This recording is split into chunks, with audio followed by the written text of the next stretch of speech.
ہوگا۔ حضور شیخ الاسلام مدظلہ علی نے شان لطافت کو بہت خوبصورت انداز میں یوں بیان فرمایا کہ بڑے لطیف ہیں، نازک سے گھر میں رہتے ہیں، بڑے لطیف ہیں، نازک سے گھر میں رہتے ہیں، میرے حضور میری چشم تر میں رہتے ہیں، میرے حضور میری چشم تر میں رہتے ہیں، وہ میرے دل میں میرے جگر میں رہتے ہیں، وہ میرے دل میں میرے جگر میں رہتے ہیں، انہی کے گھر ہیں، وہ اپنے ہی گھر میں رہتے ہیں، انہی کے گھر ہیں۔ اتنی خوبصورت بات کہی ہے، کاش کہ کوئی اہل علم اس پہ توجہ کریں حضور علیہ السلام کی شان لطافت پر کہ بڑے لطیف ہیں، نازک سے گھر میں رہتے ہیں۔ اتنا نازک سا گھر کس کا ہو سکتا ہے؟ اس لیے کہ نازک سا گھر کتنا نازک، چشم تر سے زیادہ نزاکت کس کے پاس ہو سکتی ہے؟ چشم تر ہوئی اور آنسو ٹپک پڑا، اللہ اکبر۔ اتنی نازک سے گھر میں رہنے والی ہستی کی شان لطافت کا عالم کیا ہوگا؟ پھر اس کے بعد اور مزید ندرتیں بیان ہیں، بیان کا انداز ہے حضرت رئیس المتکلمین کا، اور اللہ اکبر کیا بیان فرمایا کہ میرے دل میں میرے جگر میں رہتے ہیں،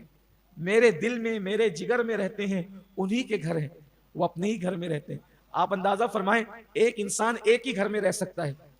ایک انسان ایک ہی گھر میں رہ سکتا ہے، لیکن ایک انسان اگر اربوں لوگوں کے ایک انسان اگر اربوں مقامات پر رہے تو پھر اس کی شان لطافت کا عالم کیا ہوگا؟ بھائی آپ دیکھیں، ہوا بہت لطیف ہے،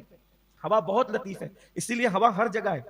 ہوا لطیف ہے اس لیے وہ ہر جگہ ہے، مگر دکھتی نہیں ہے، محسوس ہوتی ہے، دکھتی نہیں ہے۔ اللہ اکبر۔ اب آپ اندازہ فرمائیں، شیخ الاسلام جیسے اربوں اشاق ہیں جو ہر دور میں کہتے ہوں گے وہ میرے دل میں میرے جگر میں رہتے ہیں، ظاہر سی بات ہے یہ کسی ایک بندے کا عقیدہ تو نہیں ہے، یہ تو ہر عاشق رسول کا عقیدہ ہے۔ پھر اس کے بعد انسانوں میں ہی کوئی ایک بندہ نہیں کہہ رہا ہے کہ میرے دل میں میرے جگر میں رہتے ہیں، یہی دھوم ستاروں کی انجمن میں ہے، یہی دھوم تو فضاؤں میں ہے، یہی دھوم تو بادلوں کے جو ہے وہ درمیان ہے، یہی دھوم تو بھوروں کے درمیان ہے، یہی دھوم تو تتلیوں کے درمیان ہے، یہی دھوم تو جو ہے وہ اللہ اکبر برستے ہوئے پانی کے قطرات کے درمیان ہے، یہی دھوم تو سمندروں کی موجوں کے درمیان ہے، یہی دھوم تو بلکاتی ہوئی ندیوں کے درمیان ہے، یہی دھوم تو سبزہ زار کی چادروں کے درمیان ہے، یہی دھوم تو شفق کے جمال کے درمیان، یہی دھوم تو افق کی سرخیوں کے درمیان ہے، یہی دھوم تو بہاروں کے درمیان ہے، یہی دھوم تو سیاروں کے درمیان ہے، یہی دھوم کہکشاں کے درمیان ہے۔ جا کر کسی سائنسداں سے پوچھو کہ دنیا کے اندر کروڑوں کروڑوں کہکشائیں ہیں، کروڑوں، ایک دو نہیں کروڑوں کہکشائیں ہیں، اور حضور علیہ السلام سب کے لیے رحمت ہے،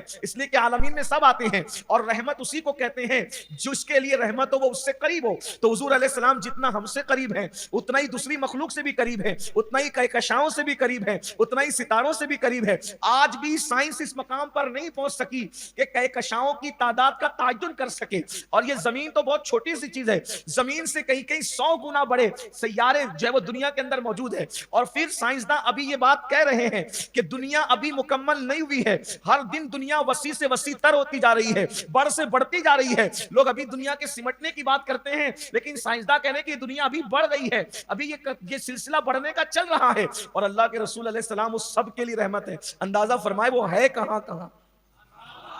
ہمارے دل میں ہمارے جگر میں رہتے ہیں، انہی کے گھر ہیں، وہ اپنے ہی گھر میں رہتے ہیں۔ کتنے گھر ہیں ان کے، کتنے گھر ہیں، واللہ اس سے بڑھ کر کیا بات ہوگی، جسے لامکاں کہتے ہیں وہ بھی گزرگاہ مصطفیٰ ہے،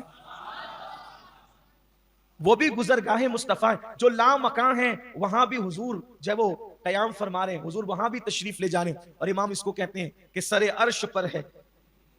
سر عرش پر ہے تیری گزر، دل فرش پر ہے تیری